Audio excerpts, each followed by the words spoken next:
In 2022, a young Charlie Roan is forced to watch as her family is killed on Purge night. 18 years later, in 2040, Roan is a U.S. senator running for president and promising to end the Purge nights. Former police sergeant Leo Barnes is now head of security for Roan. The new Founding Fathers of America (NFFA) and their candidate, Minister Edwidge Owens, view Roan as a threat and decide to revoke immunity on government officials during the Purge. Watching the senators' TV debate are deli owner Joe Dixon, his assistant Marcos, and emergency medical technician Lainey Rucker. A pair of teenage girls enter the store and begin stealing, only to be stopped by Joe. The girls mock him until Lainey steps in, at which point they surrender their stolen goods and leave. Joe later discovers that his insurance premiums for Purge coverage have been raised beyond his affordability. Meanwhile, more tourists visit the U.S. to join the Purge.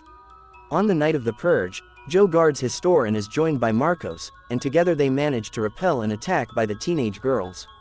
Lainey travels the city providing medical care to the wounded. Roan decides to wait out the Purge from her home, rather than a secure location in order to secure the vote, and is accompanied by Leo Barnes, Chief Coeur, Eric, and additional security forces.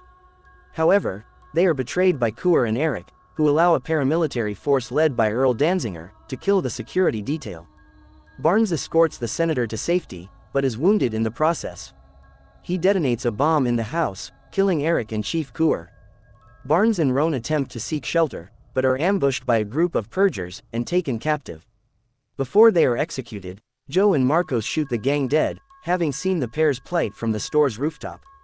As they take shelter in Joe's store, the teenage girls return with reinforcements but are rescued by Lainey, who kills the girls.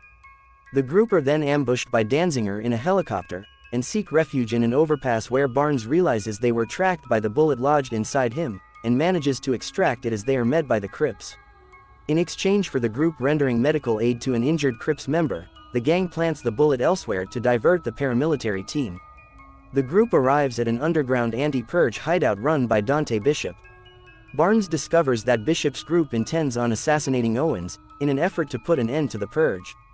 A large group of paramilitary personnel arrive at the hideout looking for Bishop. Barnes and Roan escape back to the streets and meet up with Joe, Marcos and Lainey, who had left the hideout earlier to return to Joe's store. While fleeing the city, the ambulance is hit by Danziger's team and Roan is pulled out before Barnes can assist.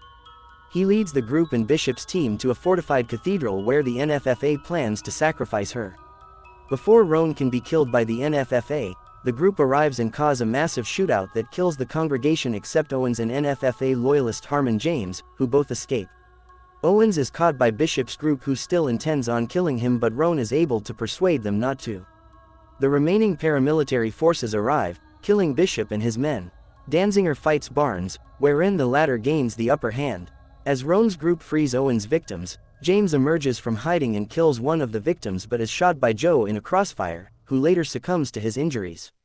2 months later, Marcos and Lainey renovate Joe's store as they watch a television announcement declaring Roan's landslide victory. Another news report states of violent uprisings across the country from NFFA supporters in response to the election results.